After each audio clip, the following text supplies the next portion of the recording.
कल पति देव का हम थोड़ा खुश करे के मारे कहन। खुश का करे के मारे सच्चाई है यार। हम कहन तुम्हें पता है एक पति के महत्व का होता है पत्नी के जीवन में।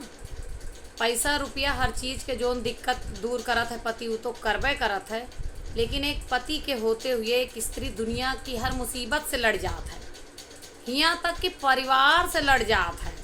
और देख लिया जेके मेहरारू ज़्यादा लड़ाका रहा थी, झटाक से जवाब दे थी तो करे घरे वाले सीधे इल्ज़ाम करा थे, अरे तो कब फलाने बढ़ाए यहाँ ना तोहरे इतनी जबान ना खुलत, तो मुँह पर ना बोलते पीठ पीछे तुम्हें सह दे यहाँ। असत तो इल्ज़ाम घरे वाले तक लगा देते।